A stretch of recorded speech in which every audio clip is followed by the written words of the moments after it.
Assalamualaikum. Perkenalkan, kami dari kelompok 13 mata kuliah Teori Akuntansi. Di sini, kelompok kami akan mempresentasikan tentang menganalisis dan menjelaskan tentang pengungkapan dan sarana interpretif. Sebelumnya, perkenalan dulu yuk. Nama kelompok 13 ini yaitu ada Ifah Nurdiana, ada Rusdiana, ada Rizal, ada Rangga Gali, dan juga ada Hamdan. Di sini ada pengungkapan. Pengungkapan sendiri ini dimaknai sebagai penyediaan informasi lebih dari apa yang dapat disampaikan dalam bentuk statement keuangan formal. Secara konseptual, pengungkapan ini merupakan bagian integral dari pelaporan keuangan. Lalu, secara teknis, pengungkapan ini langkah akhir dalam proses akuntansi, yaitu penyajian informasi dalam bentuk seperangkat penuh statement keuangan. Lalu selanjutnya masuk ke fungsi dan tujuan pengungkapan. Fungsi dan tujuan pengungkapan ini yaitu menyajikan informasi yang dipandang perlu untuk mencapai tujuan pelaporan keuangan dan untuk melayani berbagai pihak yang mempunyai kepentingan berbeda-beda. Adapun tujuan-tujuan dari pengungkapan yaitu ada 3. Yang pertama, tujuan melindungi, di mana dilandasi oleh gagasan bahwa tidak semua pemakai ini cukup canggih sehingga pemakai yang naif ini perlu dilindungi dengan mengungkapkan informasi yang tidak mungkin memperoleh atau tidak mungkin mengolah informasi untuk menangkap substansi ekonomik yang melandasi suatu post statement keuangan. Yang kedua, ada tujuan informatif, yaitu dilandasi oleh gagasan bahwa pemakai ini yang dituju sudah jelas dengan tingkat kecanggihan tertentu.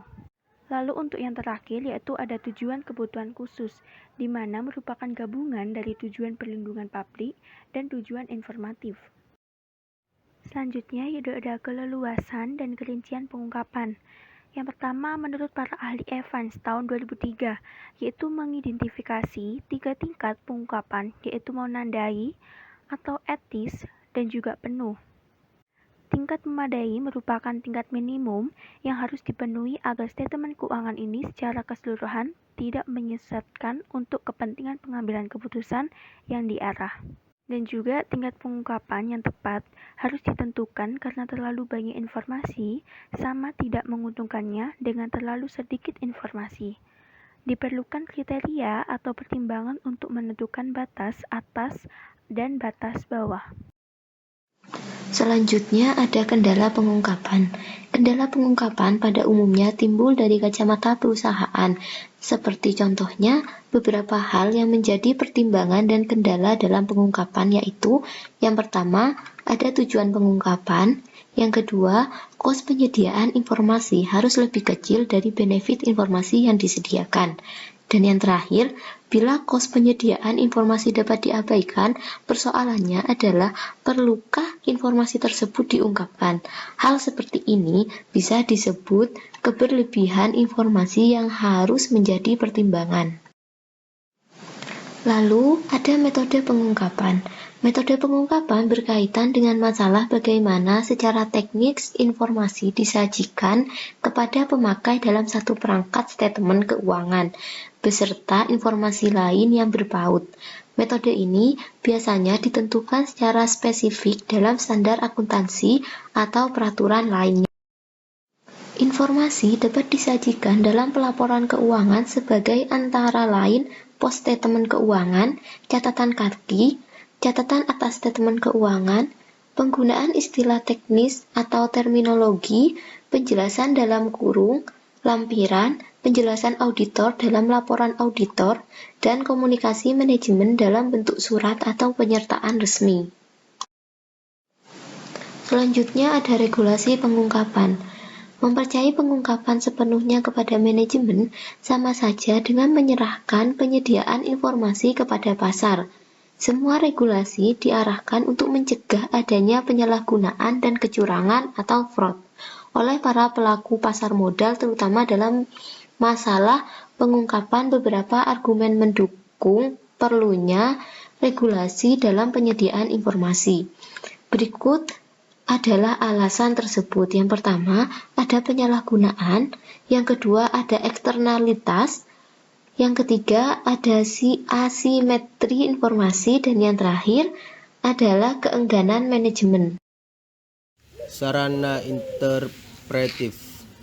Sarana interpretif yaitu untuk menambahkan kebermanfaatan dan keberpautan informasi akuntansi yang disajikan melalui media statement keuangan. Hal-hal yang dibahas di atas adalah sarana interpretif pada tataran praktis.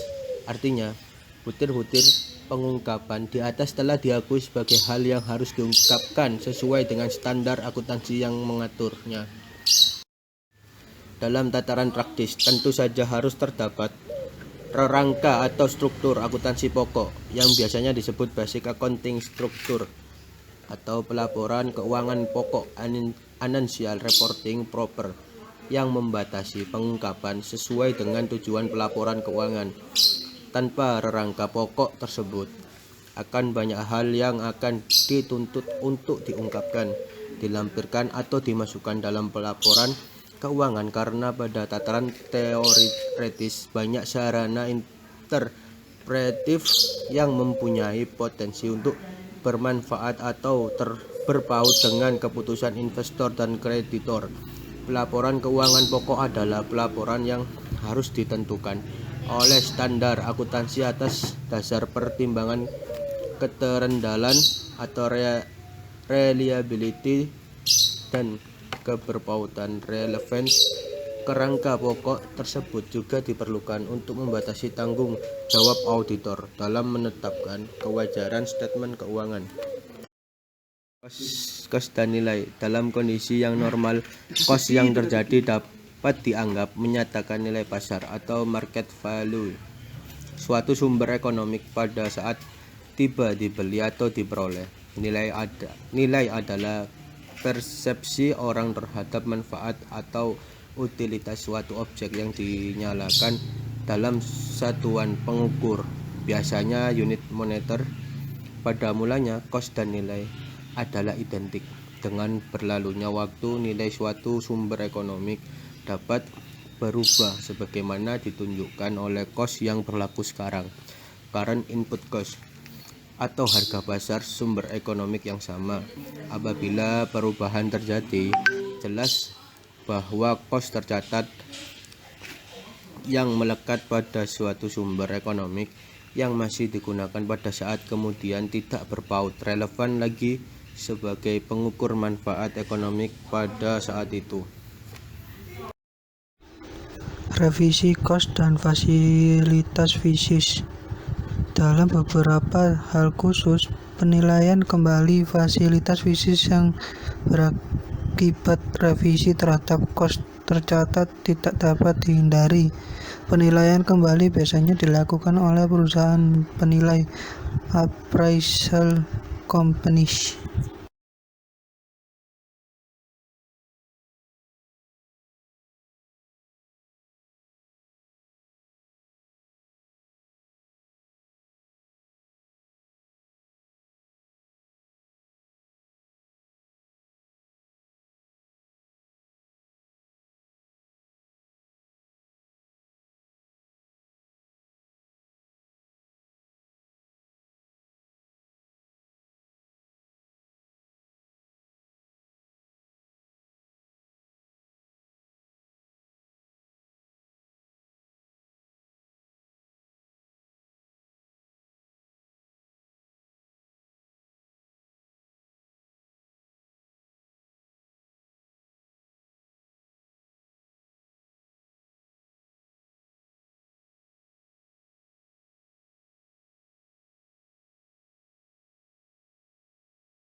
Alasan yang mendukung revisi kos aset tetap secara umum bersandarkan pada alasan yang dikemukakan dalam akuntansi berbasis nilai.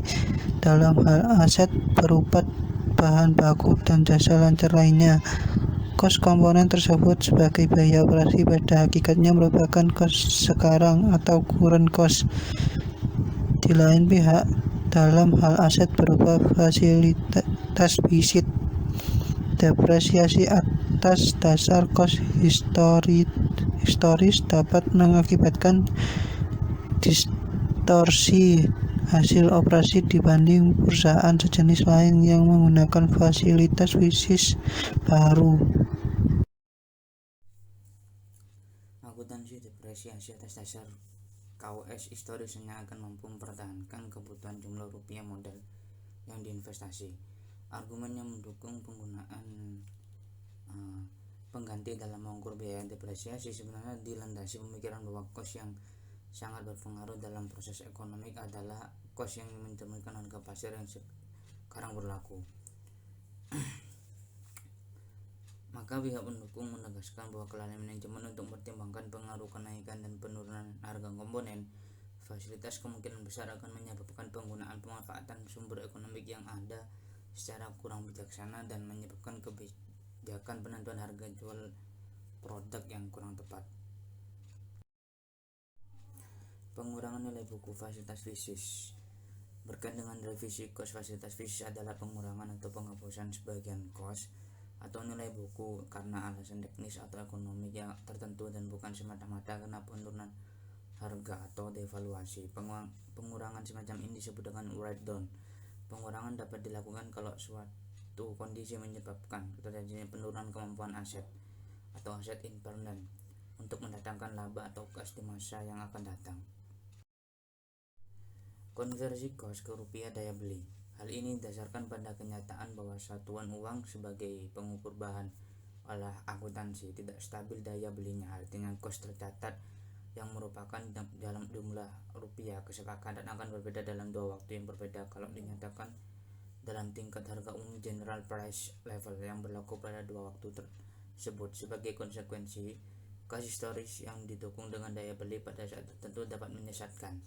Demikian juga dalam kondisi tertentu, laba atau rugi yang dihasilkan oleh rangka akuntansi pokok tidak menggambarkan perubahan nilai ekonomi perusahaan yang sesungguhnya.